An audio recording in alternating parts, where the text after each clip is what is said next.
Okay, hello everybody. Today we're here in Microsoft Flight Simulator 2020 in Just Flight's Piper Tomahawk. We have a 34 nautical mile flight from Whiskey Bravo Whiskey, Wyoming Valley to November 30 Cherry Ridge. We'll be flying with real weather and it is a windy day, so we'll get to practice those crosswind takeoffs and landings. This is a real flight that I intend to do in the future, so this will be an opportunity for me to rehearse it in the sim before trying it live. Let's hop into the pilot seat and get started. Alright, it's Saturday morning, 7:45 a.m. real time. We've got a nice day starting out, although it is a bit windy. We'll get the storm window here opened up. Next, we'll head down to our knee board and go through our before start checklist. Our circuit breakers are all in. Our carb heat is off. Our fuel selector is to the left fuel tank. Primer, 1, 2, 3 strokes. We'll leave it out on the final stroke per the checklist. Crack the throttle. Battery and master are on. We'll check the fuel levels. We've got a little bit more than half a tank, which is adequate for a 34-mile flight. Bring on the fuel pump. Mixture to full rich. Clear prop. Feet on the brakes, keys in the ignition, and crank it over. Here we've got RPMs at 1,000, we've got oil pressure, that all looks good. Next we will bring the primer in and lock it. Turn off our fuel pump. And we can lean the mixture for ground operations.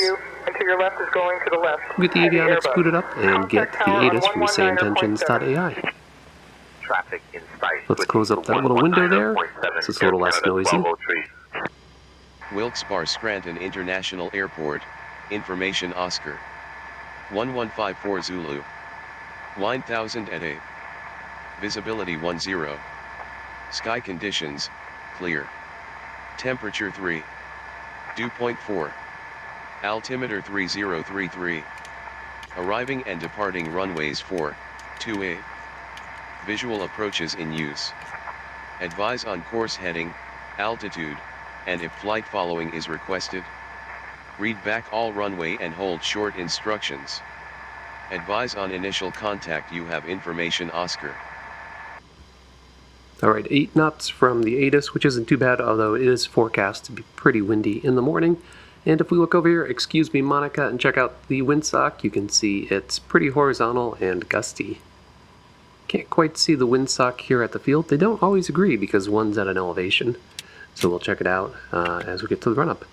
Valley traffic, Piper 2432 Golf, taxi from the ramp to runway 7 run-up area, Wyoming Valley. Test my brakes, they work. And continue on. And as we turn here, we'll check that the turn and slip is turning, attitude indicator is level, directional is turning, and the compass is turning. Pull up here to the hold short line, and I'll take you through the flight brief. We're departing from Whiskey Bravo Whiskey, my home field, where the wind is currently 8 knots, but if you look at the TAF, it's forecast for 10 to 23 knots, which is the reason that I am not actually flying today and wanted to stick to the simulator. We're going to do a delta transition of the AVP Delta, and that's just so we can do a little bit of sightseeing and fly over Scranton, which will be much more interesting than just flying over the mountains to the east. We're going to intercept Interstate 81 here and cross at this mountain pass where 81 merges with 84. That's kind of the low spot in the mountains, which is a good place for us to cross at 3,500 feet. We're looking for Lake Elmhurst, which is right here on the sectional, and that'll be our waypoint. And from there, we're going to turn northeast, look for Lake Ariel, overfly that, and that will bring us on an intercept for Cherry Ridge, November 30, which will overfly, check out the windsock, figure out which runway that they are using. So we're going to turn around here and do a departure from runway 7. The windsock was pretty horizontal, which means that we're going to be doing a crosswind takeoff. You can see it to the left there, so we've got the wind coming from the left, direct crosswind across the runway, 8 to 10 knots. Crosswind takeoffs in the sim are pretty rough. The sim doesn't simulate these very well, and you just end up going all over the place and being very squirrely. For a crosswind takeoff, you steer the aileron into the wind to keep the wing that's on the wind side down, to keep it from getting flipped up, and then you let it out as you start to come up to speed and pitch up. So we've let the left aileron out, still keeping the right rudder in to offset all this torque that we've got from going full throttle, and we're going to climb at 70 knots. Not too bad actually for that one. So I'm going to fly the pattern here. Even though we're pointed at AVP currently, I won't quite have enough time to get to altitude and contact ATC to get permission to transition the delta if I go straight, so instead we're just going to do a lap around the pattern.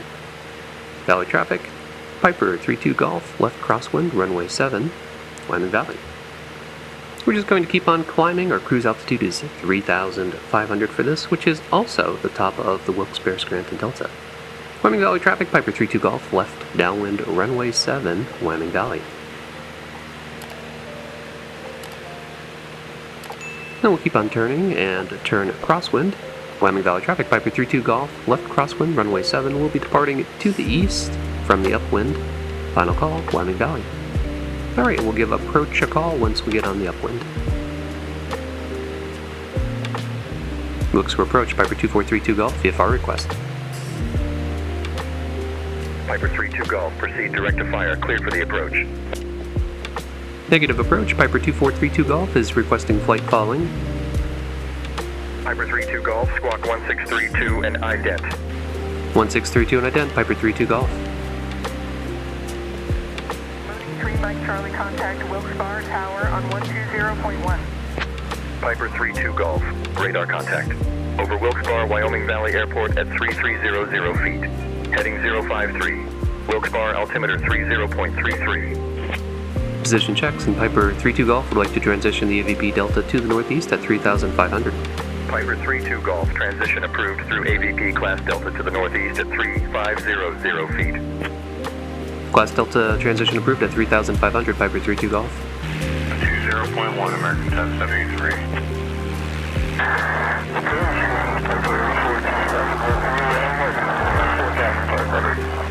I never got to request where I was going. We'll see what happens after I exit the Delta.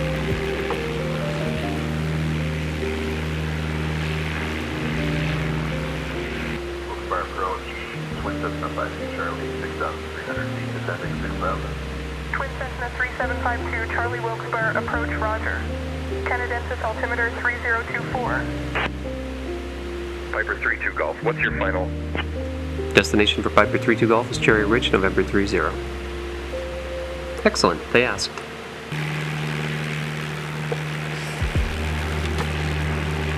Wilkes-Barre approach, moving 123 Mike Charlie with you at 4,600 feet. Copy approach, we'll contact tower on 120.1.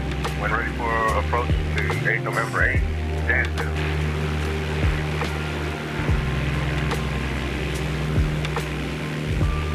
Alright, we're coming up on my turning point here, just past Lake Scranton on my right.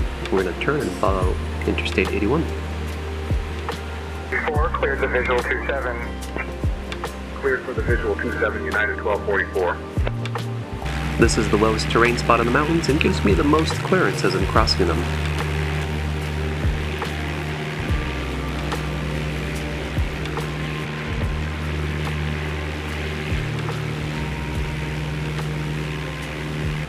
There's my next waypoint of Elmhurst, so we're going to turn and start looking for Lake Ariel, which we should be able to see from this altitude.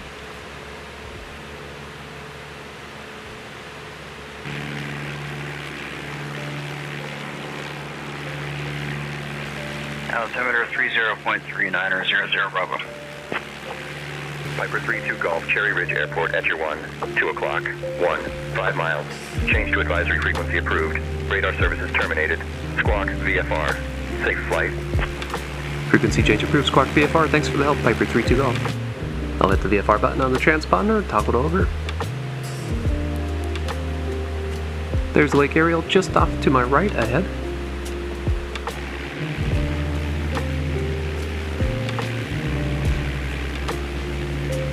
Cherry Ridge traffic, Piper 2432 Golf, 4 miles southwest at 3,500 will be overflying midfield at 3,500 Cherry Ridge. The wind was coming from the north when we took off, so you'd expect that we're going to end up on runway 36 here, but we'll look for the windsock and confirm that as we overfly.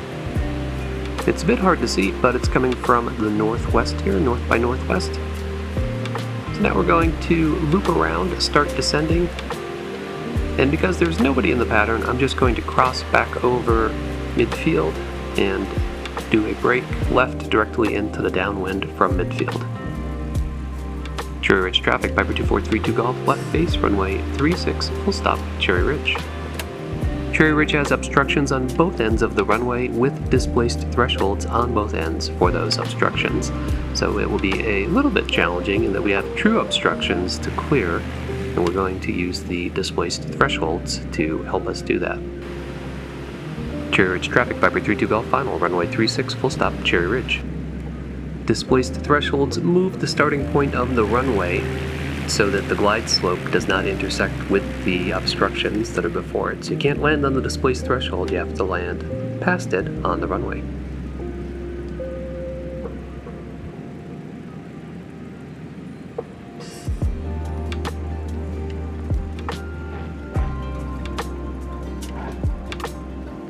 Not too bad, that one was easier because we didn't have a direct crosswind, since their runway lines up with the north.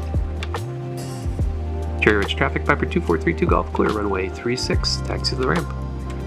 Alright, we're going to taxi right up to the restaurant here. This is a $100 hamburger type of airport, so we're going to take advantage of that and get ourselves a bite to eat. Alright, as we flip ourselves around here and shut down, we'll get ready for the debrief. So that was fun. One of the really cool things about the sim is that you can rehearse real-life flights in it, and I do this all the time. It lets me think about the approaches that I'm going to make, see what the terrain looks like, see what all the visuals look like from the air. It really does help with planning out across country because you get to try it out safely in the sim. So that's awesome. So I hope you enjoy realistic general aviation content like this. If you do, click that like button, leave me a comment, and don't forget to subscribe. Thanks as always for flying along with me, and stay tuned for further flight adventures.